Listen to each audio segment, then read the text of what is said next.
बहुत सारे लोगों की आवाज जैसे बहुत दूर से राहुल के कानों में गूंज रही थी। उसने धीरे से अपनी आंख खोली और खुद को उसी चलते हुए बिल्डिंग के बाहर पड़े हुए पाया। फायर ब्रिगेड की गाड़ी आखिरकार वहां पहुंच चुकी थी और आग बुझाने की कोशिश कर रही थी। उस छोटे बच्चे की मां भागते हुए राहुल के पास आई और रोते रोते उससे कहा, पता नहीं कैसे मैं आपका शुक्रिया अदा करूं। आप ना होते तो मेरा बच्चा जिंदा नहीं बचता आज। राहुल बस उन्हें घूरता रहा और कहा, मैं मैं एक दूसरे आदमी ने कहा, हम सबने देखा सर, कैसे उस जलती हुई बिल्डिंग की खिड़की से आपने बच्चे को बाहर फेंका और फिर खुद छलांग लगाई। सर, आप जैसे हीरोज हैं पुलिस में, इसीलिए तो ये शहर सुरक्षित है। तभी किसी और आदमी ने कहा, आप इंसान नहीं है सर, भगवान के दूत हैं जो सही वक्त पर यहाँ पहुंचे। राहुल ने उन सबको जोर से चिल्लाकर कहना चाहा, नहीं नहीं, मैं भगवान का दूत नहीं, नरक दूत हूं। पर वो कुछ कह नहीं पाया। बिना कुछ बोले वो वहां से चुपचाप चल दिया।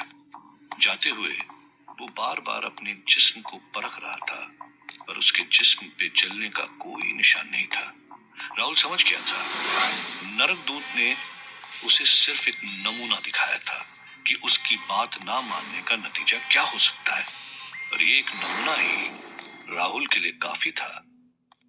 वो अभी भी उस चलते गरम तेल को अपने शरीर पर महसूस कर सकता था और उस दर्द से बचने के लिए वो कुछ भी करने को तैयार था। शहर के किसी घंटा घर से रात 9 बजने की आवाज ने राहुल को चौकन्ना कर दिया। दिन खत्म होने में सिर्फ 3 घंटे बचे थे। क्या करे अब वो? और जैसे कि उसकी परेशानियों का हल देने उसका फोन बज पड़ा। दूसरी ओर शालिनी चिंतित आवाज में बोल रही थी, राहुल राहुल, कहाँ हो तुम? हमारी टीम वापस आ गई और तुम नहीं लौटे। राहुल, तुम ठीक तो हो ना? शालिनी की आवाज से साफ था कि उसे उस पुलिस ऑफिसर राहुल की कितनी फिक्र थी जिसके शरीर में वो था। पर यह सब समझने का वक्त राहुल के पास था ही नहीं। उसने जल्दबाजी में कहा, हाँ शालिनी, मैं ठीक हूँ, बस इस पूरे कांड की जड़ तक पहुंचने की कोशिश कर रहा हूँ। शालिनी, ये बताओ, तुम्हें मास्टर नाम के किसी क्रिमिनल के बारे में पता है? शालिनी ने कहा, मुझे कैसे पता होगा राहुल, मैं भी तो नई हूं ना डिपार्टमेंट में। पर तुम्हें कैसे नहीं पता राहुल? डिपार्टमेंट में सब कहते हैं कि तुमसे ज्यादा इस शहर के अपराध की दुनिया को और कोई नहीं जानता। शालिनी की ये बात सुनते ही राहुल ने अपनी यादों में झांक कर देखा, पर उसे मास्टर के बारे में कुछ भी याद नहीं आया, मतलब धुंधला सा भी नहीं। और तभी शालिनी ने कहा, हाँ, पर याद है उस दिन जब तुम मुझे बीच घुमाने ले गए थे, तो कुछ कह रहे थे कि ऐसे ही एक सुनसान समुंदर किनारे रहते हैं इस शहर के जुर्म के बादशाह। जैसे ही शालिनी ने ये कहा, राहुल की आंखों के सामने एक याददाश्त झलकी। एक बड़ा सफेद बंगला, बिल्कुल सुनसान जगह पर, जहां से सिर्फ समंदर की आवाज सुनाई दे रही थी। क्या पुलिस ऑफिसर राहुल ने इसी घर का जिक्र किया था? क्या इसी घर में रहता है मास्टर जो इस जुर्म की दुनिया को चला रहा था? और शायद राहुल की जिंदगी को भी। पर यह वक्त मास्टर के बारे में सोचने का नहीं था। आखिर राहुल को एक दिशा मिल गई थी। शालिनी को नहीं पता था कि सुनसान समुंदर के किनारे का जिक्र करके उसने राहुल की कितनी बड़ी मदद की थी। राहुल ने शालिनी का फोन काटा और जल्दी से इस शहर के सारे सुनसान समुंदर किनारों के बारे में इंटरनेट से पता किया। फिर उसने फोन लगाया। दूसरी तरफ कमिश्नर था, जो बहुत खुश लग रहा था। राहुल, माय बॉय, कहाँ हो तुम? भाई, तुमने आज कमाल कर दिया। इस गति से तो हम 1-2 महीने में ही पूरे मुंबई से सारा क्राइम मिटा देंगे। हाँ, राहुल काफी गंभीर तरह से बोला, काम अभी खत्म नहीं हुआ सर, इसीलिए तो आपको फोन किया है। क्या आप अभी गोरई खाड़ी पर आ सकते हैं अकेले?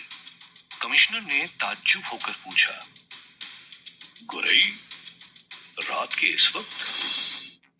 वो जगह तो काफी वीरान होगी अभी। राहुल ने तुरंत जवाब दिया, जी सर, इसीलिए तो अभी आना जरूरी है। सर, इन अपराधियों के पीछे भागते भागते मुझे एक खजाना हाथ लगा है। वो गैंग अपना सारा काला पैसा जो गैर कानूनी बिजनेस से बनाए गए हैं वहीं कहीं रखते हैं, और मैं वहीं जा रहा हूँ। मैं चाहता हूँ कि ये ऑपरेशन मैं आपके साथ करूँ, पर अभी डिपार्टमेंट के और किसी को शामिल ना करें तो बेहतर है, क्योंकि करोड़ों रुपए बरामद किए जा सकते हैं सर। कमिश्नर समझ गए और उन्होंने तुरंत कहा, मैं समझ सकता हूँ राहुल, तुम पहुंचो, मैं तुम्हें वहीं मिलूंगा अकेले। उस रात जब शहर की घड़ियों में 10 बज रहे थे, तब राहुल गुरई खाड़ी की ओर भाग रहा था। उसे किसी भी हाल में वहां कमिश्नर से पहले पहुंचना था। कमिश्नर गाड़ी से निकले और सुनसान समंदर के किनारे उन्होंने राहुल को रुके हुए देखा। राहुल ने तुरंत उसी समंदर के किनारे एक वीरान घर की ओर इशारा किया और कहा, सर, मेरी जानकारी के मुताबिक सारा माल उस घर के अंदर है सर। रात के अंधेरे में भी राहुल को कमिश्नर की आंखों की चमक नजर आ गई। उसकी आंखों में लालच भरी हुई थी।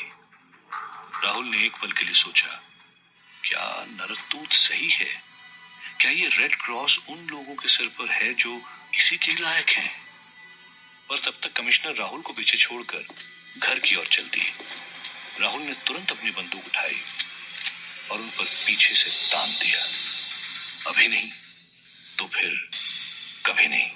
उसी वक्त अंधेरे को चीरते हुए एक शख्स राहुल पर झपटा और राहुल को जमीन पर पटक दिया। राहुल ने जैसे ही अचंभित होकर देखा तो ये कोई और नहीं बल्कि शालिनी थी। शालिनी ने चौंकते हुए पूछा, ये क्या कर रहे थे तुम राहुल? तुम कमिश्नर सर पर गोली चलाने वाले थे? अगर मैं चुपके से उनका पीछा करते करते यहाँ ना पहुंचती तो तुम तो उन्हें मार ही देते। क्यों राहुल? उसी वक्त राहुल को एहसास हुआ कि शालिनी तो सिर्फ अपनी वर्दी का फर्ज निभा रही थी। कमिश्नर की रक्षा करके उसने दूसरी ओर देखा तो कमिश्नर घर के अंदर प्रवेश कर रहा था। ये देखते ही उसने शालिनी का मुंह अपने हाथों से बंद करके उसे धर दबोचा। अगले ही पल ब्लैक बेल्ट जीती शालिनी ने राहुल को जोर से लात मारी और राहुल हवा में उड़कर दूर गिर गया। राहुल दर्द से कराहने लगा और तभी शालिनी उठकर कमिश्नर साहब को इत्तला करने घर की तरफ भागी, पर वो ज्यादा दूर नहीं पहुंच पाई क्योंकि राहुल ने उसकी जूड़ी पकड़कर उसे पीछे से खींचा। पर जैसे ही वो जमीन पर गिरी, राहुल ने अपनी पूरी ताकत का इस्तेमाल करके उसको जमीन पर ही गाड़े रखा। दूसरी ओर कमिश्नर वहां घर में खजाना ढूंढने में इतना मशगूल था कि उसे कोई खबर ही नहीं थी कि बाहर उसकी टीम के 2 ऑफिसर्स हाथापाई पर उतर आए हैं। शालिनी ने फिर से अपना जोर दिखाया। राहुल को एक तरफ से फेंक कर जल्दी से अपनी बंदूक निकाल ली। राहुल ने भी तुरंत अपनी बंदूक निकाली, पर उसे याद आया कि वो बंदूक शालिनी पर इस्तेमाल नहीं कर सकता क्योंकि शालिनी के माथे के ऊपर रेड क्रॉस नहीं है। शालिनी अपनी बंदूक राहुल पर टिकाकर गुस्से से बोली, मुझे लगा कि तुम एक शरीफ पुलिस ऑफिसर हो। मैं तुम्हें पसंद भी करने लगी थी, पर अब मुझे तुम्हारी सच्चाई नजर आ गई। राहुल एक आखिरी प्रयास करके शालिनी पर झपटा। एक हाथ से उसका मुंह बंद किया और दूसरे हाथ से उससे बंदूक छीनने की कोशिश की। इसी मुठभेड़ के बीच एक गोली चली। राहुल दंग होकर अपनी बंदूक देखने लगा, पर वो चली ही नहीं। शालिनी का शरीर जमीन पर गिर गया और राहुल ने देखा कि वो अपने ही बंदूक से निकली गोली से घायल हो गई है। गोली की आवाज सुनकर कमिश्नर घर से दौड़कर बाहर आया। उसने ये पूरा दृश्य देखा और पूछा, क्या हुआ था? इधर शालिनी यहाँ क्या कर रही है? मैंने कहा था कि मैं अकेला जा रहा हूँ। राहुल ने गहरी सांस लेते हुए कहा, सर, वो आपका पीछा करते हुए यहाँ पहुंची है, पर किसी ने यहाँ उस पर गोली चला दी। कमिश्नर ने डर कर कहा, ये वही गुंडे होंगे राहुल। वैसे भी उस घर के अंदर कुछ भी नहीं है।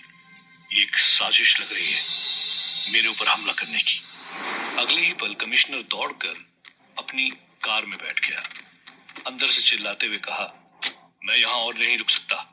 राहुल, तुम शालिनी को अस्पताल लेकर जाओ। जल्दी इलाज होगा तो शायद वो बच जाएगी। ये कहकर कमिश्नर पूरी स्पीड से गाड़ी लेकर भाग गया और राहुल अकेला वहां समुद्र के किनारे खड़ा रहा। उसकी नजर शालिनी पर पड़ी, जो अभी भी जिंदा थी। राहुल चिल्लाने लगा, एम्बुलेंस, एम्बुलेंस, पर वहां उसे सुनने वाला कोई भी नहीं था। बेसहारा राहुल शालिनी को कंधे पर उठाए रोड की तरफ भागने लगा। उसकी आंखों के आगे शालिनी के साथ बिताए सारे पल झलकने लगे। उसके साथ काम करना, शहर भर घूमना, वो उस पर कितना भरोसा करती थी। कभी उसे इसका अंदाजा भी नहीं हुआ होगा कि राहुल उसके साथ ऐसा कर सकता था। राहुल बेहोश शालिनी को हाथ में उठाए भागते हुए एक मशहूर हॉस्पिटल के अंदर पहुंचा। अस्पताल के कर्मचारी, नर्स और डॉक्टर ये देखकर तुरंत स्ट्रेचर लेकर आए और शालिनी को ऑपरेशन थिएटर लेकर गए। राहुल थका हारा वेटिंग एरिया, जो सुंदर तस्वीरों से सजा हुआ था, वहां एक कुर्सी पर बैठ गया। उसकी आंखों में निराशा के आंसू थे और मन ही मन वो खुद को कसूरवार ठहरा रहा था। अचानक आंखों से आंसू पोंछते हुए उसने एक सुंदर सफेद रंग के बंगले की तस्वीर देखी। समुद्र के किनारे वो खूबसूरत बंगले की तस्वीर वेटिंग रूम की दीवार पर टंगी हुई थी। राहुल देखते ही समझ गया कि ये वही घर है जिसकी छवि पुलिस अफसर राहुल की यादों में थी। पर ये बंगला है कहाँ? राहुल तुरंत उठा और दीवार पर टंगे फोटो के पास गया। तस्वीर के नीचे उसने लोकेशन लिखी हुई देखी, मड आइलैंड, मुंबई। क्या रहस्य के सुलझते ही राहुल को बहुत आत्मविश्वास महसूस हुआ। आखिर में उसने गुत्थी को आसान कर ही दिया और शायद जंग में अब उसकी जीत निश्चित थी। इसीलिए किसी न किसी तरह उसके पास मदद आ रही थी। अब अगर वो 12 बजे से पहले कमिश्नर को मार दे तो उसे 24 घंटे मिल जाएंगे मास्टर को ढूंढने में। तभी वेटिंग रूम में एक नर्स ने राहुल को बुलाया और डॉक्टर से मिलने ले गई।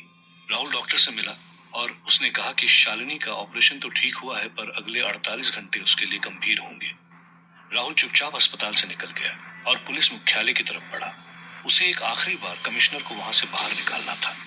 न जाने क्यों इस बार उससे लग रहा था कि वो मिशन में कामयाब होगा। मुख्यालय पहुंच के जैसे ही राहुल कमिश्नर के कैबिन की तरफ जाने लगा, तभी कांस्टेबल ने उसे रोक लिया। उसने कहा, कमिश्नर अब मंत्री साहब को अपडेट दे रहे हैं आज सुबह के मिशन की कामयाबी के बारे में। राहुल का मानो खून खौल उठा। जहां एक टीम की सदस्य अस्पताल में जिंदगी और मौत के बीच में लटक रही थी, वहां कमिश्नर भाग के मुख्यालय पहुंच के अपनी वीर गाथा सुना रहा है। राहुल की नजर घड़ी की तरफ पड़ी। 12 बजने में सिर्फ आधा घंटा बाकी था।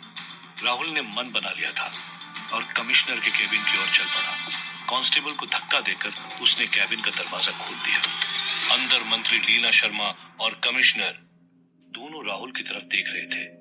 कमिश्नर ने थोड़े गुस्से से कहा, क्या हुआ राहुल? मैं एक अहम मुलाकात में व्यस्त हूँ।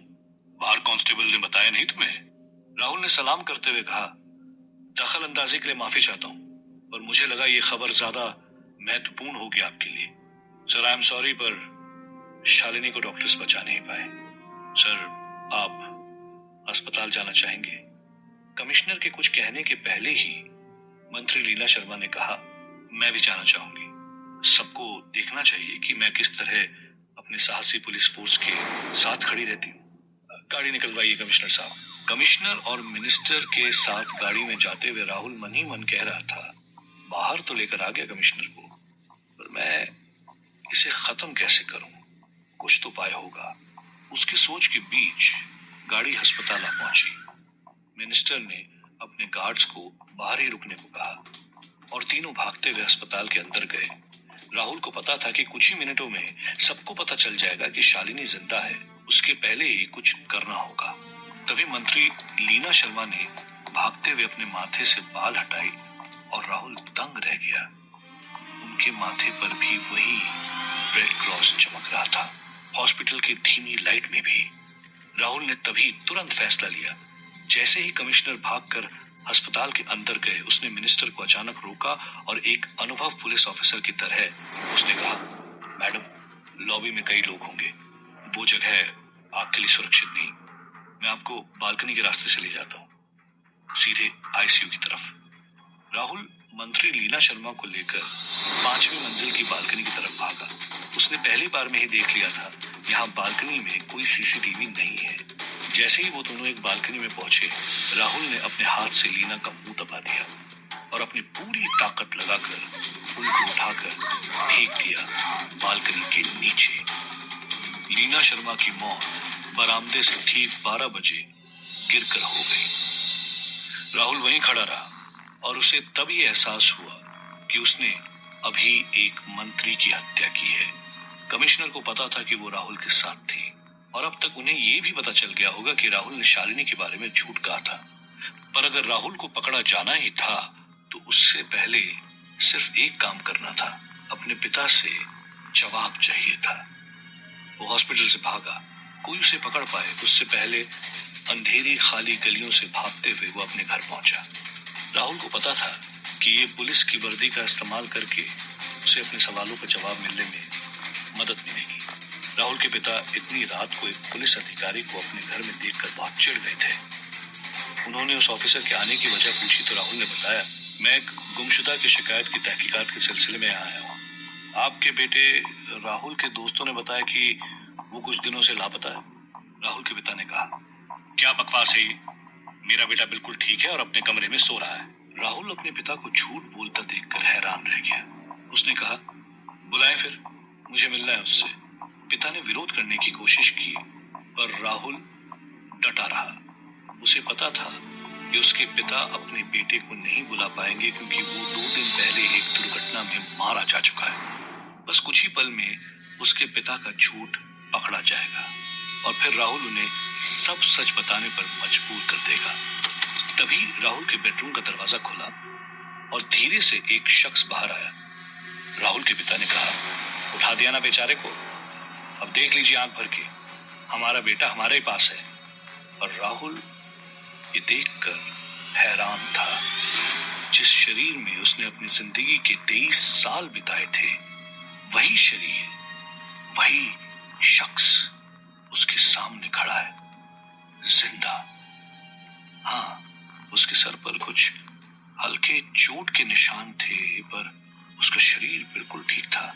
और तभी राहुल के कान में नरक दूत की हंसी की आवाज गूंजी।